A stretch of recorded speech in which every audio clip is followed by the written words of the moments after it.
আজকে আমরা দুটো জিনিস পড়বো, তাও খুব বেশি ডিটেলটা পড়বো না। যত কম পড়ে হচ্ছে গিয়ে যাতে পরীক্ষায় আসে যে কোয়েশ্চেনগুলো সেগুলো দেখে নিয়ে এই টপিকটা আর এই এনভায়রনমেন্ট পলিউশন এই পুরো ব্যাপারটাই আমরা আজকে মিটিয়ে ফেলবো। তো দুটো জিনিস পড়বো, একটা হচ্ছে গিয়ে কোরাল রিফ। প্রচুর কোশ্চেন আমরা দেখি, প্রিলি হোক বা মেন্স হোক, কোরাল রিফ থেকে কোশ্চেন আসে। আর অ্যাসিড রেন। অ্যাসিড রেন আমরা কিছুটা পড়েছি, কিছু কিছু জিনিস আমার বাকি থেকে গেছিল, সেগুলো হচ্ছে কি বলবো।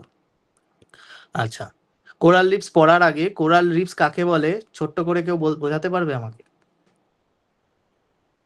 স্যার ট্রাই করবো। হ্যাঁ, বলো। সমুদ্রের জলে যদি কার্বন ডাই অক্সাইড বেড়ে যায় তাহলে সেক্ষেত্রে জলের মানে আম্লীকত্বটা বেড়ে যায়। হ্যাঁ, মানে আহ, হ্যাঁ, বলো মানে বলো। ওখানে কার্বনিক অ্যাসিড তৈরি হয়, তো কার্বনিক অ্যাসিড তৈরি হওয়ার পরে সেটা H+ আয়ন আর CO3 ডবল মাইনাস আয়নে ভেঙে যায়। এবার আচ্ছা। কোরাল যেগুলো থাকে তাদের ওই উপরের ইয়েটা তৈরি করতে তাদের ক্যালসিয়াম কার্বনেটের প্রয়োজন হয়, কিন্তু যেহেতু হ্যাঁ, সমুদ্রের জলে আগে থেকে H+ আয়ন আছে, হ্যাঁ, যেহেতু ওরা আবার নিজেদের মধ্যে ইন্টারাকশন করে নেয়, সুতরাং ওরা পায় না প্রবালগুলো শক্ত, এটা আবরণটা তৈরি করতে অসুবিধা হয়ে যায়। সেটা তো তুমি কোরাল ব্লিচিং বলে দিলে। কোরাল রিফসটা কি? বুঝতে পেরেছি তুমি কি বলতে চাইছো। কোরাল রিফস হচ্ছে কি একটা সিম্বায়োটিক রিলেশনশিপ। সিম্বায়োটিক রিলেশনশিপ কার মধ্যে? একটা হচ্ছে গিয়ে জুক্স্যান্থেলে, এক ধরনের অ্যালগি, আর কোরাল পলিপ, এক ধরনের স্পিসিস। এই দুটোর মধ্যে হচ্ছে গিয়ে সিম্বায়োটিক রিলেশনশিপ তৈরি হয়, এবং তৈরি হওয়ার পর মাইলের পর মাইল জুড়ে হচ্ছে কি এইরকম আহ, দেখতে সুন্দর, দেখতে এরকম হচ্ছে কি বিভিন্ন রকম সাইজের, বিভিন্ন রকম কালারের আমরা স্ট্রাকচার দেখতে পাই, যেগুলোকে বলা হয় কোরাল রিফ। এবার হচ্ছে কি জুক্সান্থেলি কি জিনিস, কোরাল পলিপ কি জিনিস, সিম্বায়োটিক রিলেশনশিপটাও কিভাবে হচ্ছে, কি রকমের টাইপের হয়, আর কোরাল ব্লিচ আমরা যে এখন শুনি এনভায়রনমেন্টাল পলিউশনের জন্য কোরাল ব্লিচ হয়ে যাচ্ছে, সেই জিনিসটাই বা কি, এই কয়েকটা জিনিস হচ্ছে কি আমাদের দেখতে হবে। কোরাল রিফ আমরা বুঝলাম একটা সিম্বায়োটিক রিলেশনশিপ দু ধরনের স্পিসিসের মধ্যে। তার মধ্যে ফার্স্ট জিনিস হচ্ছে গিয়ে আমাদের জানতে হবে, সেটা হচ্ছে গিয়ে কোরাল পলিপ। কোরাল পলিপ কাকে বলে? কোরাল পলিপ হচ্ছে গিয়ে এইরকম দেখো, এক মানে বিভিন্ন রকমের দেখতে হয়। মানে মোটামুটি ভাবে ওকে সাজালে হচ্ছে গিয়ে এইরকম বিভিন্ন রকম স্ট্রাকচারের মধ্যে এরকম একটা স্ট্রাকচার আমরা দেখতে পারি, যার তলায় হচ্ছে গিয়ে ক্যালসিয়াম কার্বনেটের বেস থাকে, একটা শক্ত বেস থাকে ক্যালসিয়াম কার্বনেট। যেরকমটা বললো যে হচ্ছে গিয়ে CaCO3, ক্যালসিয়াম ক্যালসিয়াম হচ্ছে গিয়ে কার্বনেটের সঙ্গে যুক্ত হয়ে এরকম CO3 প্রাচীরগুলো তৈরি করে, যার উপর বেস করে হচ্ছে গিয়ে কোরাল কালিগুলো বসতে পারে, এবং তার সঙ্গে জুক্সানথেলি অ্যালগিগুলো এসে সিম্বায়োটিক রিলেশনশিপ তৈরি করতে পারে। এখানে দেখো কোরালের হচ্ছে গিয়ে সাইজ আমি বলে রেখেছি, কোন ক্লাসের ওপর বিলং করে, কোন ফাইলামের ওপর বিলং করে কোরাল, কোন ক্লাস কোন ফাইলাম মনে রাখতে হবে। এরা হচ্ছে গিয়ে জেনারেলি হচ্ছে গিয়ে sea type of animal, jellyfish টাইপের অ্যানিমাল। এদের কি কি থাকে ওপরের দিকে, এই টেন্টাকেলস বলে হচ্ছে গিয়ে এরকম তন্তুজ অংশ থাকে, আর নিচে হচ্ছে গিয়ে একটা এরকম বড় গহ্বর থাকে যেটাকে স্টমাক ক্যাভিটি বলা হয়, আর ক্যাভিটির ওপরটা এরকম সরু ছিদ্র মতো অংশ থাকে যেটাকে বলা হয় মাউথ বলা হয়। এটা এরকম না যে আমাদের মুখের মতো, বাট ওটাকে নাম দেওয়া হয়েছে মাউথ। এই যে বডিটা, এর বডিটা হচ্ছে গিয়ে খুব সফট হয়। এই সফট বডিটা যাতে সমুদ্রের নোনা জলে বা সমুদ্রের অন্যান্য স্পিসিসের ফলে যাতে ভেঙে না যায়, তাকে রক্ষা করার জন্যই হচ্ছে গিয়ে এই হার্ড কার্বনেট এক্সোস্কেলেটনটা তৈরি হয়, ক্যালসিয়াম কার্বনেটের এক্সোস্কেলেটনটা তৈরি হয়, যেটা হচ্ছে গিয়ে কোরালাইট বলা হয়। কোরালাইট বলা হয়। তাহলে মূলত আমরা বুঝলাম যে আহ কোরাল পলিপটা হচ্ছে কোরাল পলিপ, ফুল নাম হচ্ছে গিয়ে কোরাল পলিপ বলা হয়। পলিপের মতো দেখতে, এইরকম এইরকম দেখতে বলে কোরাল পলিপ বলা হয়। তার সঙ্গে ক্যালসিয়াম কার্বনেট যুক্ত হয়ে একটা স্টোনি দেখতে লাগে, এবং স্টোনি হয়, এবং স্টোনি এরকম একটা বড় মাইলের পর মাইল জুড়ে একটা কলোনি বিস্তার আমরা দেখতে পাই। এইবার হচ্ছে গিয়ে মূলত এটা আন্ডার ওয়াটার। এইবার হচ্ছে গিয়ে এর সঙ্গে হচ্ছে গিয়ে যুক্ত হয় হচ্ছে গিয়ে জুকসানথ্যালে। এবার কোরাল পলিপ গুলো হচ্ছে গিয়ে একা একা বাঁচতে পারে না, জুকসানথ্যালির কাজ কি হচ্ছে, দিনই এখানে দেওয়ার তো কথা। খাবার আর রং দেয় শৈবালকে। হ্যাঁ, ওর মধ্যে রং দেয়, আর হচ্ছে গিয়ে ফটোসিনথেসিস করতে সহায়তা করে। আমি আলাদা করে লিখিনি, এখানে কোথাও লেখা নেই না। ঠিক আছে, আমি লিখে দিচ্ছি, সামনেও লেখা নেই, এখানেই লিখে দিই, ফাঁকা আছে জায়গাটা। জুক্সান্থ্যালে হচ্ছে কি এক ধরনের অ্যালগি, যেটা হচ্ছে গিয়ে কোরাল পলিপের সঙ্গে হচ্ছে গিয়ে, এই পলিপগুলো ক্যালসিয়াম কার্বনেটের সঙ্গে যুক্ত হয়ে প্রথমে হচ্ছে গিয়ে পলিপগুলো ক্যালসিয়াম তৈরি হলো, ক্যালসিয়াম কার্বনেটের মধ্যে এলো, একটা শক্ত বেস তৈরি হলো, তারপর তার সঙ্গে হচ্ছে গিয়ে এই জুক্সান্থ্যালি অ্যালগিটা অ্যাড হলো, যেখান থেকে হচ্ছে গিয়ে ওকে ফটোসিনথেসিস করতে সহায়তা করে খাবারটা তৈরি করতে পারে। আর এই যে ফটোসিনথেসিস করার জন্য যে নিউট্রিয়েন্ট গুলো লাগবে, সেই নিউট্রিয়েন্ট গুলো হচ্ছে গিয়ে কোরাল পলিপ ওকে দেয়। সুতরাং একটা সিম্বায়োসিস তৈরি হলো, একটা মিউচুয়ালিজম তৈরি হলো, যেখানে দুজনেই লাভবান হলো, এবং জুক্সান্থ্যালি আর কোরাল পলিপ মিলে হচ্ছে গিয়ে একসাথে থাকে। এবং জুক্সান্থ্যালির হচ্ছে গিয়ে ভেরিয়াস অ্যালগিগুলোর হচ্ছে গিয়ে ভেরিয়াস কালার হয়। সেই কারণে যখন সিম্বায়োসিসটা তৈরি হয় হচ্ছে এক একটা কোরাল, স্টোনি কোরাল গুলোকে দেখতে এক এক রকম কালারের হয়। তার মানে জুক্সান্থ্যালি অ্যালগিটা হচ্ছে গিয়ে আমার হচ্ছে গিয়ে ওকে ফটোসিনথেসিস করে রান্না করা খাবার তৈরি করে দিচ্ছে, আর রান্না তৈরি করতে যে মাল মশলা লাগবে সেটা কোরাল পলিপ দিচ্ছে, আর তার সঙ্গে হচ্ছে গিয়ে জুক্সান্থ্যালি ওকে হচ্ছে গিয়ে বিভিন্ন রকমের রঙের বস্তু বানাচ্ছে। ভারতের এটা কোথায় কোথায় পাওয়া যায় সেটার একটা আমরা দিয়েছি, gulf of Kutch, Lakshadweep island, Andaman Nicobar আর গালফ অফ মান্নার। আচ্ছা, এটার কি ইম্পর্টেন্স আছে হচ্ছে কি, আমরা এমনিতেও সবাই জানি এটা হচ্ছে কি একটা কোস্টাল ডিফেন্স হিসাবে সহায়তা করে। সমুদ্রের আহ, যে ফোর্স অফ ওয়াটার আছে সেটাকে অনেকাংশে কমাতে সহায়তা করে। যেমন হচ্ছে কি আমাদের সুন্দরবন বা মার্শল্যান্ড গুলো কাজ করে, অনেকাংশে হচ্ছে কি কোরাল রিফ গুলো সেই হিসাবে কাজ করে। মেরিন বায়োডাইভার্সিটি হাব, প্রচুর পরিমাণে বায়োডাইভার্সিটি পাওয়া যায়, কারণ এই কালার গুলো দেখে হচ্ছে গিয়ে প্রচুর পরিমাণে মাছ, প্রচুর পরিমাণে সামুদ্রিক প্রাণী হচ্ছে গিয়ে এর আশেপাশে আমরা ঘুরতে দেখতে পাই, এবং এর আশেপাশে প্রচুর পরিমাণে হচ্ছে গিয়ে নানা রকমের স্পিসিসের জন্মও হয়। তাহলে এটাকে আমরা কিছুটা হচ্ছে গিয়ে ইকোক্লাইন বললেও বলতে পারি, যদিও এভাবে আলোচনা করা হয় না, তাও আমরা বলতে পারি। আচ্ছা, আর কি আছে? Economic power house. কি কি হয় হচ্ছে কি, ট্যুরিজম, রিক্রিয়েশন, ফিশিং হয়, যেহেতু ফিশ এত ওর চারপাশে ঘুরে বলে হচ্ছে গিয়ে ফিশিংও করা যায়। আর একটা হচ্ছে গিয়ে ফিউচার ফার্মাসি নিয়ে প্রচুর রিসার্চ অ্যান্ড ডেভেলপমেন্ট করা হচ্ছে, এটা কিন্তু কোশ্চেন এসছে স্টেট পিএসসি কোশ্চেনে আমি দেখছিলাম। Source of new medicine, various new medicine হচ্ছে গিয়ে এইসব কোরালগুলো থেকে তৈরি করা, তার আশেপাশের স্পিসিস গুলো থেকে তৈরি করার চেষ্টা করা হচ্ছে। আর এসেন্সিয়াল বায়োজিও কেমিক্যাল সাইকেল, এই যে নিউট্রিয়েন্ট গুলো, নাইট্রোজেন বলো, ফসফরাস বলো, অক্সিজেন বলো, কার্বন বলো, এইগুলো হচ্ছে গিয়ে এই যে বিভিন্ন জায়গায় বিভিন্ন স্পিসিসের মধ্যে থেকে ঘুরে আবার সাইকেলের মতো করে আবার নেচারে ফেরত আসছে, সেইগুলো হচ্ছে এই জিও কেমিক্যাল সাইকেল গুলোকে হচ্ছে মেনটেন করতে কিন্তু সহায়তা করে। এই কয়েকটা হচ্ছে গিয়ে ইম্পর্টেন্স এই কোরাল রিফের ওপর, সেটা আমাদের মনে রাখতে হবে। আচ্ছা, তার আগে হচ্ছে গিয়ে আমাদের দেখতে হবে হচ্ছে গিয়ে কত ধরনের, এগুলো দেখার আগে কত ধরনের টাইপ অফ স্ট্রাকচার রয়েছে বা টাইপ অফ কোরাল রিফস রয়েছে। একটা হচ্ছে গিয়ে ফ্রিঞ্জিং রিফস, একটা হচ্ছে গিয়ে বেরিয়ার রিফ, আর একটা হচ্ছে গিয়ে অ্যাটল রিফ। খুব ডিটেলে বোঝার দরকার নেই, প্রথমেই জানবে হচ্ছে গিয়ে যখন কোরাল আস্তে আস্তে জমতে শুরু করে, তার মধ্যে অ্যালগিগুলো এসে জমতে শুরু করে, আস্তে আস্তে বিভিন্ন কালারের বসতে শুরু করে, সমুদ্রের তলা থেকে আস্তে আস্তে জমতে জমতে ওরা সমুদ্রের উপরের বা ওয়াটারটাকে শ্যালো করতে শুরু করে। এই যে প্রথম শুরু হলো একদম ডাঙার কাছে, ডাঙা লাইন বা ধরে ধরে হচ্ছে কি এই যে শুরু হয়েছে, এবং মোটামুটি আমরা একটা রিফ দেখতে পাচ্ছি ডাঙার কাছাকাছি, এই জন্য এটাকে ফ্রিঞ্জ বলা হয়। ডাঙার কাছাকাছি, বিচের কাছাকাছি, এই জন্য এটাকে ফ্রিঞ্জ বলা হয়।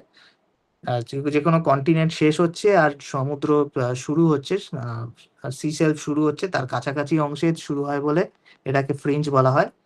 ফার্স্ট স্টেপ এটাকে বলা হয় ফ্রিঞ্জিং রেফ।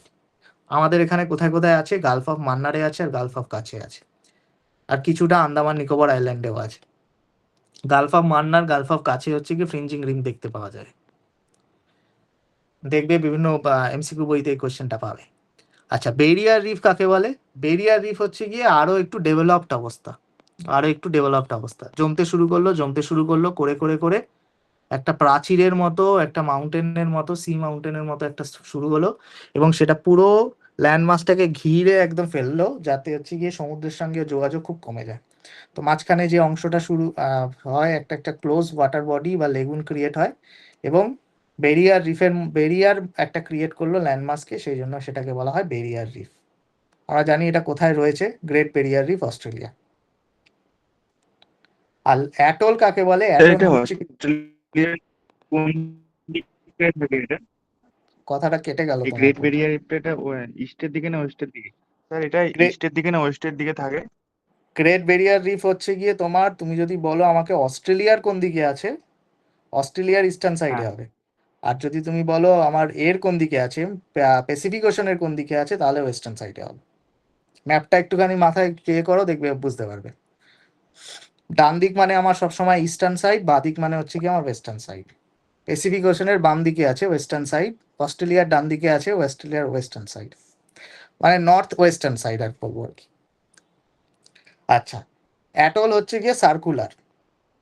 এটা এতক্ষণ আমরা দেখলাম হচ্ছে গিয়ে লিনিয়ার ওয়েতে চলছে, লিনিয়ার ওয়েতে চলছে, লিনিয়ার ওয়েতে চলছে।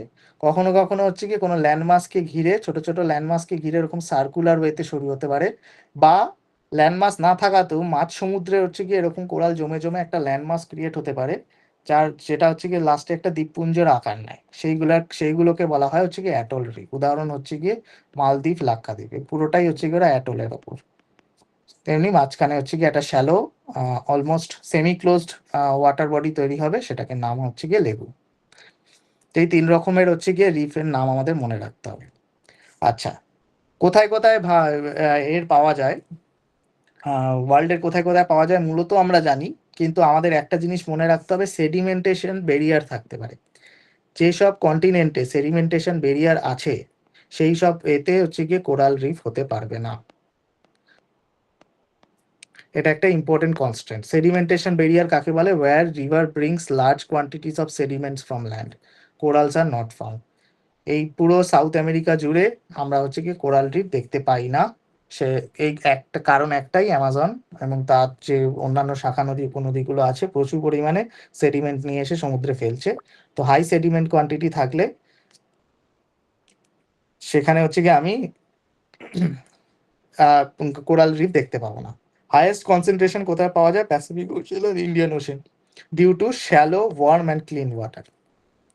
এবার এটা ডিটেলসে আমরা একটু পরে আসছি, আর কি কি আমাদের নেসেসারি কন্ডিশন লাগবে রিফগুলোকে তৈরি হওয়ার জন্য। আর এই নেসেসারি কন্ডিশনগুলো বুঝলেই আমরা বুঝতে পারবো কোরাল রিফ ব্লিচিং কেন হয়। এই একটা জিনিস পড়লেই হচ্ছে কি কোরাল রিফ মোটামুটি আমাদের পড়া হয়ে যাবে। আচ্ছা, এই অবধি বলো কারোর কিছু কোয়েশ্চেন আছে কিনা? খুব সোজা জিনিস। তো কোরাল রিফে আমাদের দুটো জিনিস আর বাকি আছে, একটা হচ্ছে গিয়ে তিনটে জিনিস অ্যাকচুয়ালি। এই কোরাল রিফ তৈরি করতে কি কি জিনিস লাগে, কোরাল রিফ ব্লিচিং কেন হয়, আর কোরাল রিফের লেজিসলেশনে কি কি কি করা হচ্ছে। প্রথমে হচ্ছে গিয়ে আমরা যদি দেখি কোরাল রিফ তৈরি করতে কি কি লাগে, সেটা হচ্ছে গিয়ে ফার্স্ট ইম্পর্টেন্ট জিনিস হচ্ছে গিয়ে টেম্পারেচার। টেম্পারেচার হচ্ছে গিয়ে 20 ডিগ্রির নিচে গেলে কোরাল রিফ তৈরি হবে না। তার মানে হচ্ছে গিয়ে সেমি ওয়ার্ম থেকে ওয়ার্ম টেম্পারেচার অফ সি লাগবে, ওয়ার্ম টেম্পারেচার অফ সি লাগবে, তবে গিয়ে হবে। আর আইডিয়াল টেম্পারেচার হচ্ছে গিয়ে 25 থেকে 30 ডিগ্রি। 30-এর ওপরে গেলে আবার হবে না, এখানে লেখা 33-এর ওপরে গেলে কোরাল হচ্ছে গিয়ে মরতে শুরু করে। তাহলে এইটা একটা ইম্পর্টেন্ট পয়েন্ট, টেম্পারেচার। এবার আমরা জানি ক্লাইমেট চেঞ্জে কি হচ্ছে, সি সারফেসের টেম্পারেচার বাড়ছে। কেন বাড়ছে? কারণ অ্যাটমসফিয়ারের টেম্পারেচার বাড়ছে। ফলে সি সারফেসের টেম্পারেচার যদি 33 ক্রস করে যায়, কোরালগুলো মরতে শুরু করছে। তার মানে একটা রিজন অলরেডি কোরাল ব্লিচিং এর আমরা পেয়ে গেলাম। তৃতীয় নম্বর হচ্ছে গিয়ে স্যালিনিটি। স্যালিনিটি, কোরালস নিড হচ্ছে গিয়ে স্যালাইন ওয়াটার। 27 থেকে 40 পার্টস পার মিলিয়ন হচ্ছে গিয়ে আমার রেঞ্জে থাকতে হবে, তাহলে হচ্ছে গিয়ে কোরালের হচ্ছে গিয়ে এগুলো থাকবে, কোরালগুলো বেঁচে থাকতে পারবে। এবার যখন ক্লাইমেট চেঞ্জ হচ্ছে, বাতাসে হচ্ছে গিয়ে কার্বন ডাই অক্সাইড বাড়ছে, সেই কার্বন ডাই অক্সাইড জলে যখন দ্রবীভূত হচ্ছে, দ্রবীভূত হয়ে আমরা জানি H2CO3 তৈরি করছে। H2CO3 তৈরি করছে, H2CO3 কি করছে? অ্যাসিডিটি বাড়িয়ে দিচ্ছে সি সেলগুলোর। অ্যাসিডিটি বাড়িয়ে দেওয়ার জন্য স্যালিনিটি যে কন্টিনামটা আমার দরকার, সেটা হচ্ছে মিসম্যাচ হয়ে যাচ্ছে। এটাও একটা রিজন কোরাল ব্লিচিং হচ্ছে। এবার কোরাল ব্লিচিং কিভাবে হয় আমরা পরে দেখছি। আরেকটা হচ্ছে গিয়ে depth and base. Shallow water লাগবে, খুব ডিপ সমুদ্রে কিন্তু হবে না। 50 থেকে 60 মিটারের মধ্যে হতে হবে। তার মানে একদম হচ্ছে গিয়ে ল্যান্ড মাসের কাছাকাছি হবে, ল্যান্ড মাস থেকে খুব একটা দূরে কিন্তু হবে না, শ্যালো ওয়াটার হবে। তার মানে সি সেলফ যখন সি সেলফ রাইজ যখন হচ্ছে, সি ওয়াটার রাইজ হচ্ছে, ক্লাইমেট চেঞ্জের জন্য গ্লেশিয়ার গুলো গলে যাচ্ছে, পোলার গ্লেশিয়ার্স গুলো গলে যাচ্ছে, যখন সি রাইজ হচ্ছে তখন কিন্তু হচ্ছে গিয়ে যে এখন যেটা শ্যালো ওয়াটার ছিল সেটার হচ্ছে গিয়ে ডেপথ হচ্ছে গিয়ে বৃদ্ধি পাচ্ছে, জলতল বেড়ে যাচ্ছে বলে, ফলে কিন্তু কোরালগুলো মরে যেতে পারে। তার ডেপথ আর বেস হচ্ছে গিয়ে একটা ইম্পর্টেন্ট পয়েন্ট। আচ্ছা, clear and sediment free water, এটা একটু আগে আমরা দেখলাম যে নদীগুলো, যে ল্যান্ডমাসের কাছে এমন কোনো নদী রয়েছে যেখানে প্রচুর পরিমাণে সেডিমেন্ট এসে পড়ছে, সেই সব জায়গায় কোরাল রিফ হবে না। আমাদের দেশে হচ্ছে গিয়ে গঙ্গা ব্রহ্মপুত্র যমুনায়, ব্রহ্মপুত্র যমুনার যে বঙ্গোপসাগরে এসে পড়ছে সেখানে কিন্তু কোনো কোরাল রিফ নেই। সিমিলারলি হচ্ছে গিয়ে দক্ষিণ আমেরিকা পুরো কন্টিনেন্ট জুড়ে কোনো কোরাল রিফ পাওয়া যায় না, কারণ ওখানকার সমুদ্রে প্রচুর পরিমাণে সেডিমেন্ট ঢালছে নদীগুলো। আর একটা ইম্পর্টেন্ট হচ্ছে গিয়ে ওয়েভ অ্যাকশন,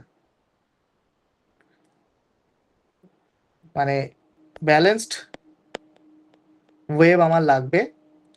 খুব বেশি ওয়েভ হলে হচ্ছে কি ক্যালসিয়াম কার্বনেট গুলো ভেঙে যেতে পারে, ক্যালসিয়াম কার্বনেট যে বেসটা আছে সেটা যদি ভেঙে যায় তাহলে যে এক জায়গায় আটকে রয়েছে পলিপগুলো, সেইগুলো আর থাকবে না, ও সমুদ্রের সঙ্গে ভেসে চলে যাবে। তো ব্যালেন্সড ওয়েভ অ্যাকশন আমার লাগবে, যাতে হচ্ছে কি নেসেসারি অক্সিজেন আর ফুড বা নিউট্রিয়েন্ট সাপ্লাই গুলো আমি পাই। এবার আমরা জানি ক্লাইমেট চেঞ্জের জন্য হচ্ছে গিয়ে ওয়েভ অ্যাকশনও চেঞ্জ হয়ে যাচ্ছে, যেটা হচ্ছে গিয়ে আহ, আহ, আহ, কি বলবো, কোল্ড কারেন্ট ছিল সি এর, সেটা তার টেম্পারেচার বৃদ্ধি পাচ্ছে, যেটা ওয়ার্ম কারেন্ট ছিল সেটা আবার কোল্ড হয়ে যাচ্ছে। বায়ুমণ্ডলের কি বলবো, এয়ার ফ্লো এর তারতম্য হচ্ছে, তার ফলে হচ্ছে গিয়ে ওয়েভ অ্যাকশনেরও চেঞ্জ হচ্ছে। ফলত সেই কারণেও হচ্ছে গিয়ে এয়ার ফ্লো এর কারণে বায়ুমণ্ডলের ওয়েভ অ্যাকশনের চেঞ্জ হচ্ছে, সেই কারণে হচ্ছে ওয়েভ অ্যাকশন চেঞ্জ হলে ডাইরেক্টলি ইম্প্যাক্ট করছে হচ্ছে গিয়ে কোরাল রিফগুলোতে। তাহলে কোরাল রিফ কি কি ইম্পর্টেন্ট জিনিস আমরা দেখলাম।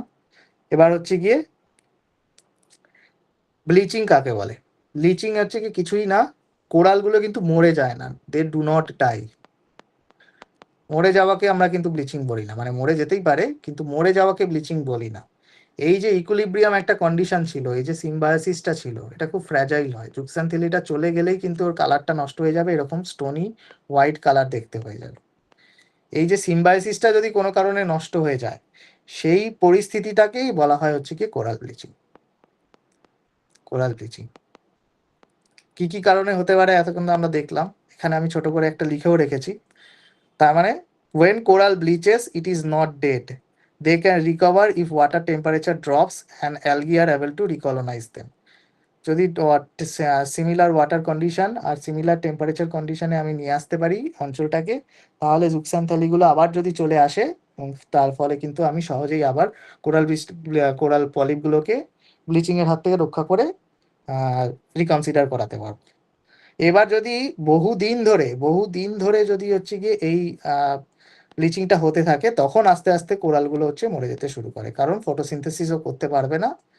কিন্তু এটা ছাড়াও বহুদিন ও ভেতরে বেঁচে থাকতে পারে, কিন্তু যখন মরে যাবে তখন হচ্ছে গিয়ে তারপরে আর রিকভার করা যায় না। আর যখন কোরাল ব্লিচ হচ্ছে, এই যে কোরালগুলো হোয়াইটিশ কালার হয়ে যাচ্ছে, কালারলেস হয়ে যাচ্ছে, হোয়াইটিশ কালার হয়ে যাচ্ছে, এইগুলোকে বলা হয় কোরাল স্কেলিটন। পরীক্ষায় কোশ্চেন আসবে কোরাল স্কেলিটন, কোরাল ব্লিচিং এর ফলে কোরাল স্কেলিটন তৈরি হয়। বাই দ্য ওয়ে, আরেকটা জিনিস আছে, টাইপস অফ কোরালস। কত ধরনের কোরাল হতে পারে depending on colour and composition. যেমন হচ্ছে এখানে black, white, colourful, colourless, soft, stony, এরকম প্রচুর টাইপস আছে। এটা কিন্তু তোমাদের কাজ, গুগল সার্চ করলেই পেয়ে যাবে কত ধরনের টাইপ হয়। এই টাইপগুলো থেকেও কোশ্চেন আসতে পারে। তার মানে ব্লিচিং এ আমরা বুঝলাম যে জুক্সানথেলিটা শুধু আলাদা হয়ে যাচ্ছে, অ্যালগিটা আলাদা হয়ে যাচ্ছে, আর কোরালগুলো সাদা দেখতে হয়ে যাচ্ছে বা কালারলেস হয়ে যাচ্ছে, কিন্তু মরছে না, প্রথমেই মরবে না। আবার যদি আমি এনভায়রনমেন্টটাকে চেঞ্জ করতে পারি, ইকোসিস্টেমটাকে চেঞ্জ করতে পারি, ফেরত চলে আসবে। আচ্ছা, এই কোরাল ব্লিচিং হচ্ছে গিয়ে কি কি কারণে হতে পারে আমরা দেখলাম। টেম্পারেচার বাড়লে হতে পারে, সূর্যের ইরেডিয়েশন যদি বেড়ে যায়, সূর্যের তাপ বেড়ে গেলে হতে পারে sub aerial exposure. Sub aerial exposure মানে হচ্ছে গিয়ে ল্যান্ড মাসের সঙ্গে কিছু কোনো স্পিসিসের কানেকশন যদি তৈরি হয়ে যেতে, সেটা হচ্ছে গিয়ে ওর এফেক্ট করে, সেই ইন্টারাকশনটা এফেক্ট করতে পারে। সেডিমেন্টেশন, কিছু ধরনের বৃষ্টিপাত থেকে সেডিমেন্টেশন হতে পারে, অ্যাসিড রেন হতে পারে, তারপর হচ্ছে গিয়ে ল্যান্ডমাস থেকে কোনো কিছু এসে ওখানে সেডিমেন্ট হয়ে জুক্সানথেলি আর এর সিম্বায়োসিসটাকে নষ্ট করে দিতে পারে। ফ্রেশ ওয়াটার ডায়ালিশন, স্যালিনিটি যদি কমে যায়, প্রচুর ফ্রেশ ওয়াটার যদি হঠাৎ করে বেড়ে যায়, ওখানে স্যালিনিটি যদি ড্রপ করে যায়, কোরালগুলো মরে যাবে। তার মানে আমরা দেখতে পাচ্ছি জিনিসটা খুব ফ্র্যাজাইল। একটু কিছু এদিক থেকে ওদিকে হলে হচ্ছে গিয়ে জিনিসটা হচ্ছে গিয়ে ব্লিচিং এর দিকে চলে যাবে। সেই কারণেই কোরালগুলোকে বলা হয় indicator species. Indicator to what? Indicator to pollution. এই এরিয়ায় হচ্ছে গিয়ে পলিউশন, ওই সি ফ্লোরে পলিউশন কিরকম, পলিউশনের পরিমাণ বেড়েছে কিনা আমরা এই কোরালগুলোকে দিয়ে বুঝতে পারি। জেনোবায়োটিক্স, এপিজুটিক্স। এপিজুটিক্স মানে হচ্ছে গিয়ে কোনো ডিজিজ প্রোন কিছু যা আসলে, নতুন কোনো ডিজিজ আসলে।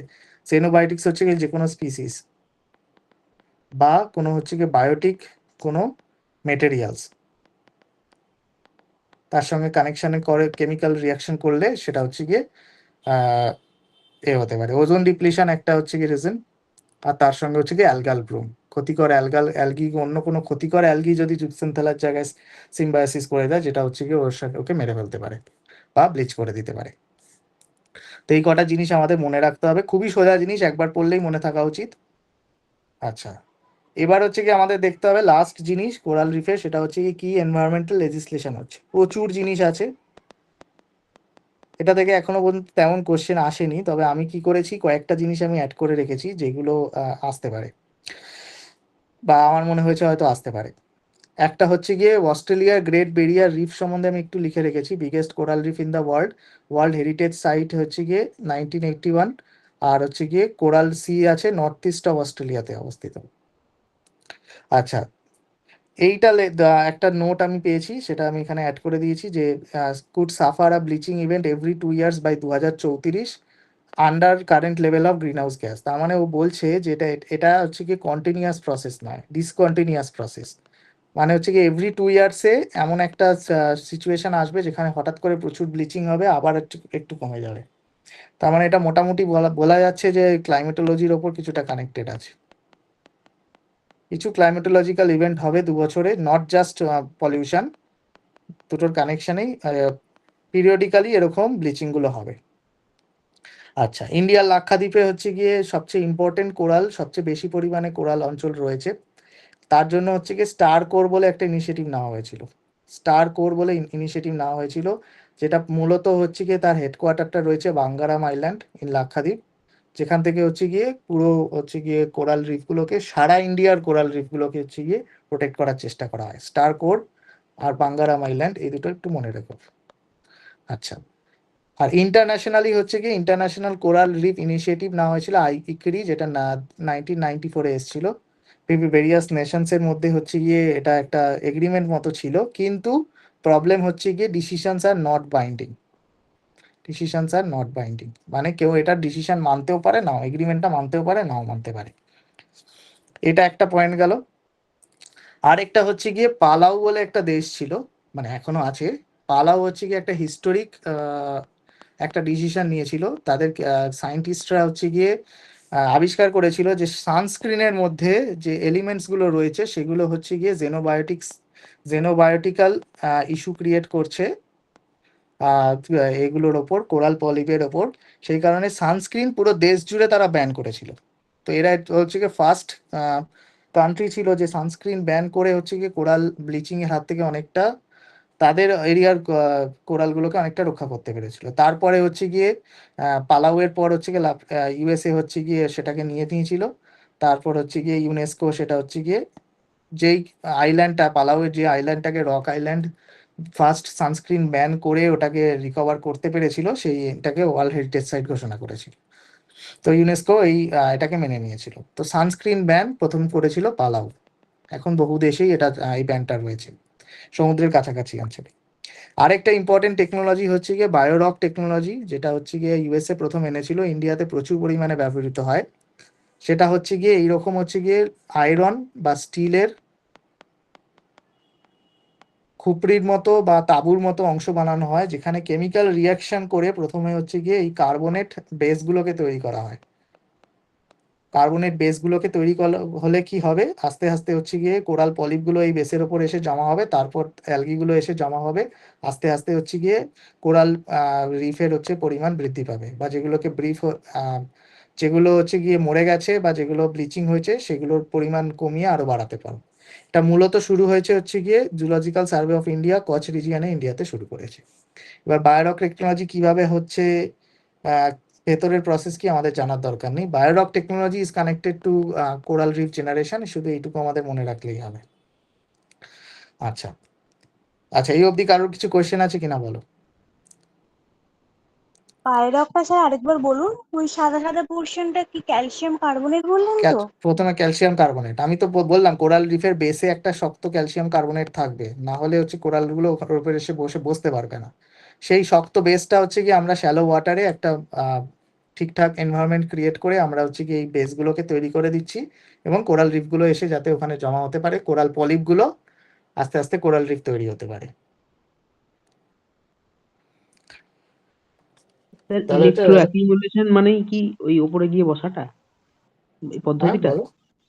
ইলেকট্রো অ্যাকিউমুলেশন যেটা লেখা আছে ওইটা মানে কি ওই ইলেকট্রো পদ্ধতিটা? অ্যাকুমুলেশন মানে, হ্যাঁ ইলেকট্রো অ্যাকুমুলেশন মানে হচ্ছে কি এই যে ক্যালসিয়াম কার্বনেট তোমার যে জমা হচ্ছে ওটাকে ইলেকট্রো অ্যাকুমুলেশন বলছে।